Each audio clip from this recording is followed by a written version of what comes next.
สมาคมอุตสาหกรรมพัฒนาการปลูกพืชทางเลือกทดแทนแขวงยุนนานได้ร่วมกับแขนงการที่เกี่ยวข้องของลาวเปิดงานวางแสดงผลสำเร็จในการปลูกพืชทางเลือกทดแทนประจำปี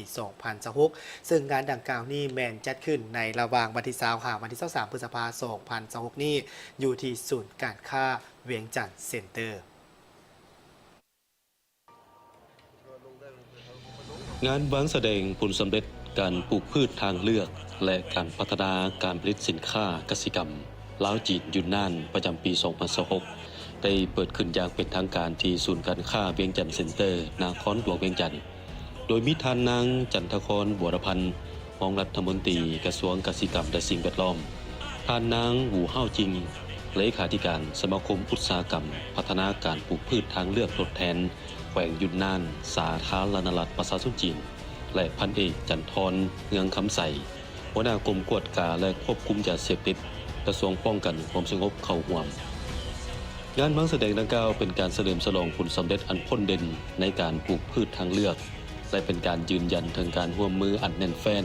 ระหว่างลาวและจีนเพื่อพัฒนาแขนงกสิกรรมและควบคุมยาเสพติดในพิธีท่านนางจันทครบัวรพันธ์รองรัฐมนตรีกระทรวงเกษตรกรรมและสิ่งแวดล้อมได้กล่าวเน้นหนักว่าการปลูกพืชทดแทนบ่เพียงแต่เป็นมาตรการสำคัญในการควบคุมยาเสพติดเท่านั้น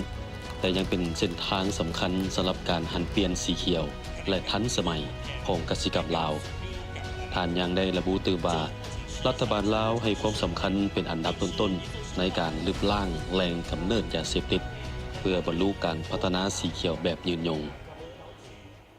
งานแสดงในครั้งนี้ก็เป็นซุ้มใส่การวางแสดงมากพ้นของการแลกเปลี่ยนบทเรียนในการร่วมมือทางด้านแขนงการซึ่งเป็นเวทีอันสำคัญในการสรุปตีราคามากพ้นที่อยากมาหลายในยามผ่านมาและก็เป็นการลงลึกการร่วมมือทางด้านเกษตรกรรมลาวจีนและกระสางทางแห่งในการยกระดับแขนงการซึ่งจัดขึ้นถือเวลากระถือความหมายอย่างลึกซึ้งในอิงใส่จุดเริ่มต้นแห่งการพัฒนานี้พวกเขาก็มีความหวังอย่างยิ่งที่จะได้ลงเลิกการลงมือกับฝ่ายจีนทุกด้านเนาะโดยเฉพาะอันที่หนึ่งก็เป็นบ่อเรื่องรักษาหมากคุ้นการปลูกพืชทดแทนที่ว่าสร้างได้สกัดกั้นยาเสพติดให้เข้มแข็งหมายความว่าสืบต่อขยายขนาดหรือว่ายกสูงคุณภาพหรือประสิทธิภาพของการปลูกพืชทดแทนให้ต่อเนื่องโดยเฉพาะก็ในปรับปรุงบ่อเรื่องรูปแบบพัฒนาเป็นวิสาหกิจทางการผลิตหรือว่าบวกให้ครอบครัวด้วยการตลาดการผลิตยังก็ต้องติดพันกับการผลิตเป็นสินค้าอันอื่นมาต้องสู่การผลิตเป็นสินค้าอันนี้มันสำคัญที่สุดในพิธีดังกล่าวพันเอกจันทรเฮืองคำใสหัวหน้าห้องการกวดกาและควบคุมยาเสพติดยังได้กล่าวเน้นหนักถึงความสำคัญของงานครั้งนี้ว่าเป็นงานที่สำคัญสำหรับลาวและจีนในการเพิ่มทวีการร่วมมือด้านการควบคุมยาเสพติดร่วมกันส่งเสริมการพัฒนาอุตสาหกรรมและยกระดับคุณภาพชีวิตของประชาชนท่านยังได้ระบุเติมว่าการปลูกพืชทดแทนเป็นยุทธศาสตร์ที่สำคัญในการแก้ไขปัญหายาเสพติดอย่างยืนยงโดยการสร้างอาชีพที่มั่นคงให้แก่ประชาชนในเขตห่างไกลซอกหลีโครงการดังกล่าวเป็นเรื่องงานที่จำเป็นและสำคัญต่อการแก้ไขการสกัดกั้นและต้านยาเสพติดแบบยืนยงเนื่องจากว่าการปฏิบัติมาตรการทางด้านกฎหมายเพียงอย่างเดียวแม้นบ่สามารถเป็นทางออกในการแก้ไขการลักลอบปลูกพืชที่มีสารเสพติดทั้งเป็นการแก้ไข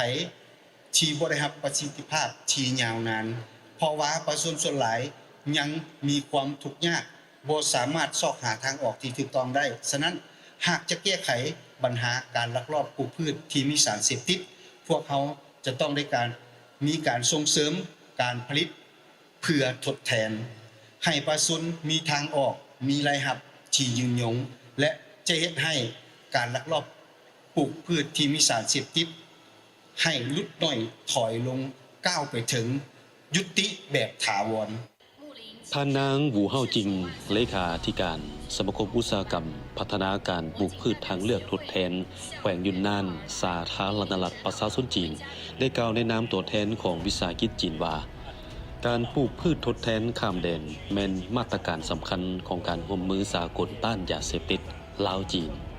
ทั้งแม่นปัจจัยสำคัญในการเฮ็ดให้ชายแดนมีเสถียรภาพและมั่นคงท่านยังได้ระบุว่าภายใต้นโยบาย RCEP และการร่วมมือ1แล้ว1เส้นทางสมาคมจะสืบต่อเป็นข้อต่อเพื่อดึงดูดวิสาหกิจเข้าสู่การพัฒนาอุตสาหกรรมกสิกรรมข้ามแดนโดยเน้นใส่การปรับปรุงต้องโซ่อุตสาหกรรมแบบครบวงจรตั้งแต่การปลูกการปรุงแต่งจนไปถึงการจำหน่ายงานบางแสดงครั้งนี้ได้จัดแสดงผลิตภัณฑ์กสิกรรมหลากหลายชนิดเช่นยางพาราสาลีกาแฟพืชผักพืชสมุนไพรและหมากไม้ปลอดสารพิษที่เป็นผลสำเร็จจากโครงการร่วมมือในหลายแขวงของลาวเช่นแขวงโป่งสาลีและแขวงหลวงน้ำทาโดยมีจุดประสงค์หลักเพื่อส่งเสริมการผลิตสินค้ากสิกรรมที่มีคุณภาพแลกเปลี่ยนบทเรียนและเทคนิคการปลูกฝังใหม่ๆพร้อมทั้งสุขยู่การส่งออกผลิตภัณฑ์กสิกรรมของลาวไปสู่ตลาดภาคพืชและสากล